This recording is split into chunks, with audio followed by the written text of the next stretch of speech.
जय पुष्कर राज के दोस्तों। पुष्कर के प्रधान वराह घाट से पंडित पवन कुमार करीट का आप सभी श्री वैष्णवों के चरणों में सादर जय श्री कृष्ण।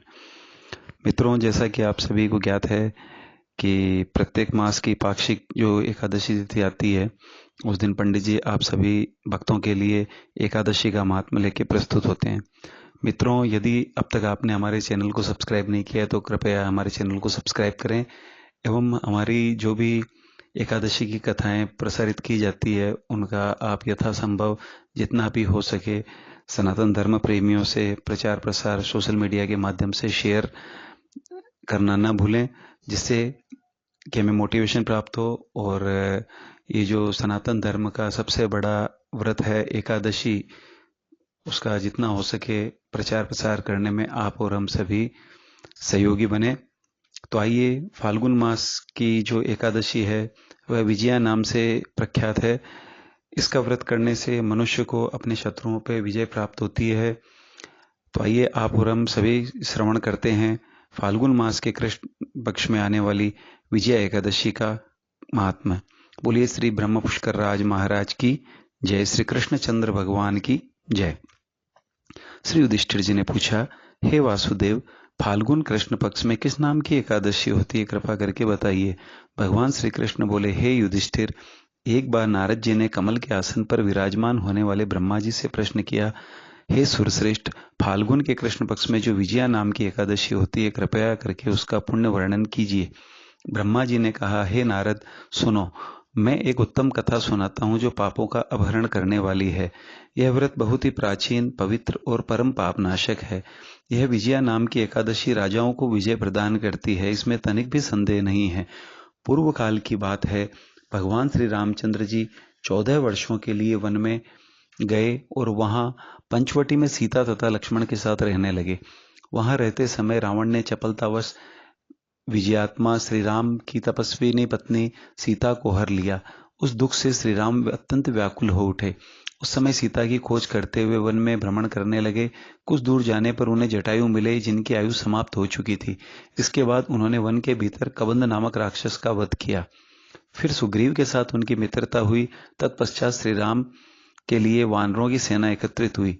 हनुमान जी ने लंका के उद्यान में जाकर सीता जी का दर्शन किया और उन्हें श्री राम की चिन्ह स्वरूप मुद्रिका प्रदान की। यह उन्होंने महान पुरुषार्थ का काम किया था। वहां से लौटकर वे श्री रामचंद्र जी से मिले और लंका का सारा समाचार उनसे निवेदन किया।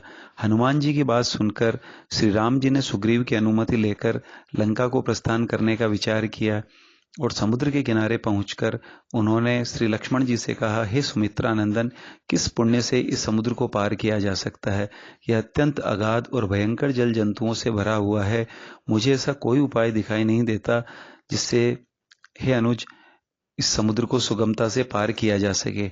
तब श्री लक्ष्मण जी बोले, हे महाराज, आप ही आदिदेव और पुराण पुरुषोत्तम है, आपसे क्या छिपा है। यहाँ द्वीप के भीतर बगदालभ्य नामक मुनि रहते हैं।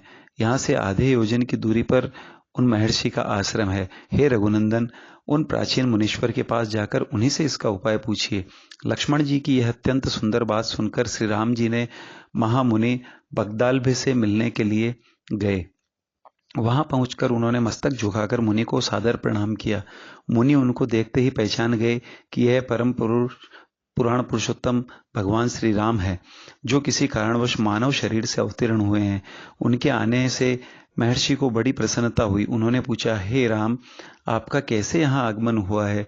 श्री राम बोले, ब्रह्मन, आपकी कृपा से राक्षसों सहित लंका को जीतने के लिए सेना के साथ समुद्र किनारे आया हूँ।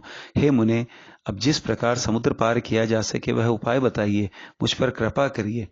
बगदालभ ने कहा, हे श्री राम, फाल्गुन के कृष्ण पक्ष में जो विजया नाम की एकादशी होती है, उसका व्रत करने से आपकी अवश्य विजय होगी। निश्चय ही आप वानर सेना के साथ समुद्र को पार कर लेंगे। हे राजन, अब इस व्रत की फलदायक विधि सुनिए।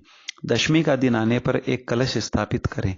वह सोने, चांदी, तांबे अथवा मिट्टी का भी हो सकता है। उस कलश को जल से भरकर उसमें पल्लव डाल दें। उसके ऊपर भगवान नारायण के स्वर्णमय विग्रह की स्थापना करें। फिर एकादशी के दिन प्रातःकाल स्नान करें। कलश को पुनः स्थिरता पूर्वक स्थापित करें। माला, चंदन, सुपारी तथा नारियल आदि के द्वारा विशेष रूप से उसका पूजन करें। कलश के ऊपर सप्त धान्य और जौ रखें गंध, धूप, दीप और भांति भांति के नैवेद्य से पूजन करें। कलश के सामने बैठकर वह सारा दिन उत्तम कथा वार्ता आदि के द्वारा व्यतीत करें तथा रात्रि में भी वहां जागरण करें। अखंड व्रत की सिद्धि के लिए घी का दीपक जलाएं। फिर द्वादशी के दिन सूर्योदय होने पर उस कलश को किसी जलाशय के समीप, नदी, झरने अथवा पोखरे के तट पर ले जाकर स्थापित करें और उसकी विधिवत पूजा करके देव प्रतिमा सहित उस कलश को वेद वेत्ता ब्राह्मण के लिए दान कर दें।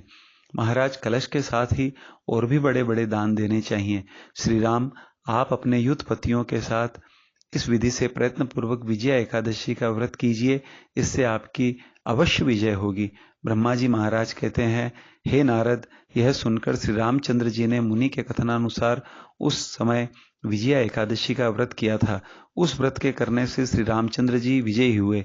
उन्होंने संग्राम में रावण का वध किया, लंका पर विजय पाई और अपनी पत्नी सीता को प्राप्त किया। पुत्र, जो मनुष्य इस विधि से व्रत करते हैं उन्हें इस लोक में विजय प्राप्त होती है और उनका परलोक भी अक्षय बना रहता है। भगवान श्री कृष्ण कहते हैं, हे युधिष्ठिर, इस कारण विजया का व्रत अवश्य करना चाहिए। इस प्रसंग को पढ़ने और सुनने से वाजपेय यज्ञ का फल मिलता है। बोलिए श्री कृष्णचंद्र भगवान की जय। श्री ब्रह्म पुष्कर राज महाराज की जय। एकादशी मैया की जय। द्वारिकाधीश की जय। श्री कृष्णचंद्र भगवान की जय। अपने अपने गुरुजनों की जय। अपने अपने माता पिता की जय। श्री ब्रह्म पुष्कर राज महाराज की जय। भक्त और भगवान की जय।